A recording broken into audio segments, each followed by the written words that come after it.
Welcome to The Explainer. Few individuals in the 20th century actually managed to significantly alter the course of history. Even fewer completely redrew the map of the world. And almost no one, literally no one, creates a nation-state out of sheer willpower.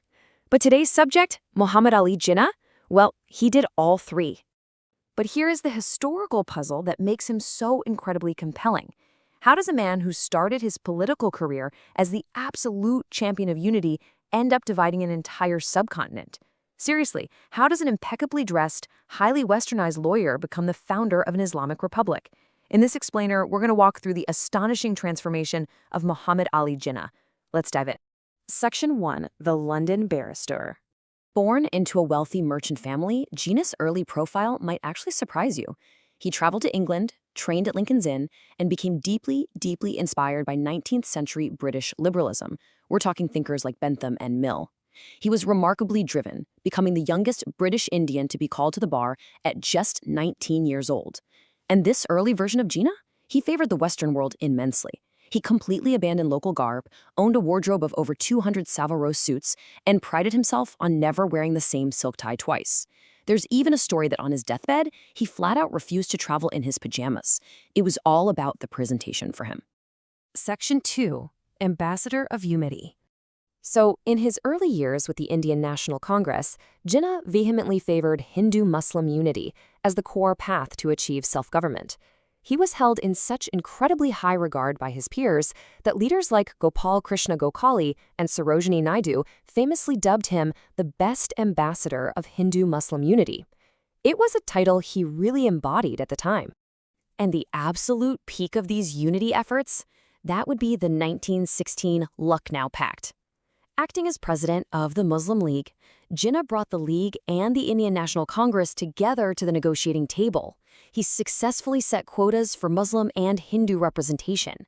It was a massive triumph of constitutional negotiation, really proving his absolute mastery of political leverage. Section 3. The Ideological Pivot.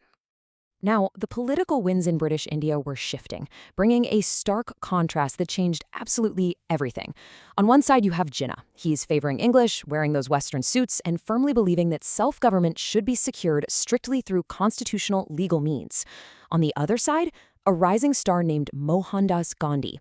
Gandhi was advocating for satyagraha, mass nonviolent non-cooperation. Gandhi wore traditional dress, spoke local languages, and just wielded this immense populist appeal. Jinnah looked at this and completely rejected Gandhi's approach. He saw it as a recipe for religious zealotry and, in his words, political anarchy. As the tide of public opinion turned to favor Gandhi's populist style, Jinnah actually resigned from the Congress in 1920. Frustrated by all this, Jinnah entered a self-imposed exile in London in the early 1930s. But then, a vital mentorship completely altered his trajectory. The highly influential poet Sir Muhammad Iqbal began corresponding with him. Iqbal gradually convinced Jinnah to return to India and lead the Muslim League. Through Iqbal, Jinnah underwent a profound rediscovery of his Islamic identity. He began injecting Islamic symbolism into his speeches. So we're seeing this huge shift from a secular, constitutional lawyer to a leader actively fighting for a distinct Muslim political identity. Section 4. Demand for Pakistan. By the late 1930s, Jinnah had basically abandoned all hope of reconciliation with the Congress. Fast forward to 1940, and the Muslim League passes the Lahore Resolution, officially demanding independent Muslim-dominant dominions. Then, when World War II broke out and the Congress resigned in protest of British policies, Jinnah played a brilliant game of political chess. He accommodated the British, who in turn increasingly recognized him as the sole spokesman for India's Muslims. Through the failed Cripps mission of 1942 and the totally deadlocked Cabinet mission of 1946, Jinnah just held firm. He didn't blink. Eventually, Viceroy Mountbatten realized the League would accept absolutely nothing less than sovereignty, which ultimately led to the partition plan. And if you want the ultimate proof of his strategy working, look at this number, 75%. In the 1946 provincial elections, the Muslim League captured an astonishing 75% of the Muslim vote. To put that into perspective, that was up from just 4.4% roughly a decade prior. This proved beyond a shadow of a doubt to both the British and the Congress that Jinnah's demand for Pakistan wasn't just a fringe idea anymore. It had massive, universal appeal among the subcontinent's Muslims. Section 5. Birth of a Nation.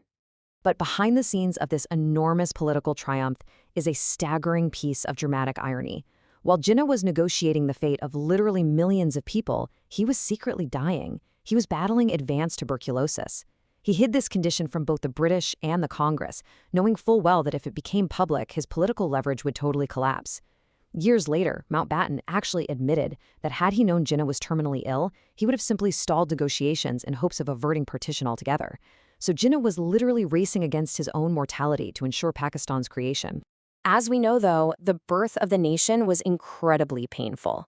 8 million. That is the staggering number of refugees who migrated to Pakistan following the drawing of the Radcliffe Line. The partition sparked horrific mass migration, murder, and ethnic cleansing. And through it all, a frail, dying Jinnah traveled across West Pakistan. He personally supervised aid and desperately tried to protect his people amidst absolute chaos. Yet his dedication to this brand new state was absolute. When he became Pakistan's first governor-general, despite his own immense personal wealth, Jinnah fixed his salary at exactly 1 rupee per month. Just one. He worked in an absolute frenzy to consolidate the new government, totally neglecting his failing health until his death on September 11, 1948, which was just over a year after independence. Section 6. A complex legacy. Today, one of the most fiercely debated aspects of Jinnah's legacy is his actual vision for the state. Like, was Pakistan meant to be a secular nation or an Islamic one? Those who argue for a secular state point directly to his August 1947 address to the Constituent Assembly. He explicitly stated that religion has nothing to do with the business of the state. He really emphasized equal rights and religious freedom for all citizens, whether they be Hindu, Christian, or Muslim.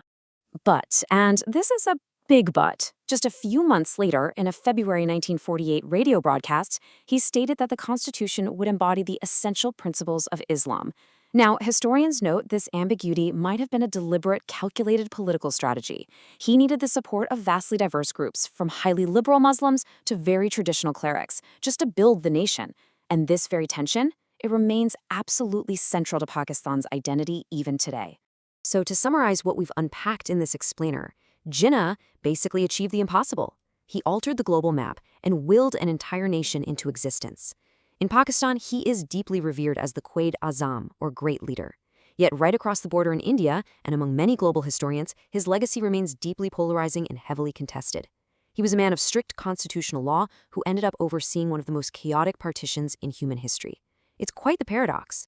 Which leaves us with this final, truly provocative thought to mull over. How will history ultimately judge the man who willed a nation into existence? We're talking about a man whose political journey went from being the greatest ambassador for unity to the primary architect of a spectacular division. Understanding Jinnah is absolutely key to decoding the complex and often fractured geopolitics of modern South Asia. Thank you so much for joining me for this deep dive into the source material. Keep questioning, keep learning, and I'll catch you in the next explainer.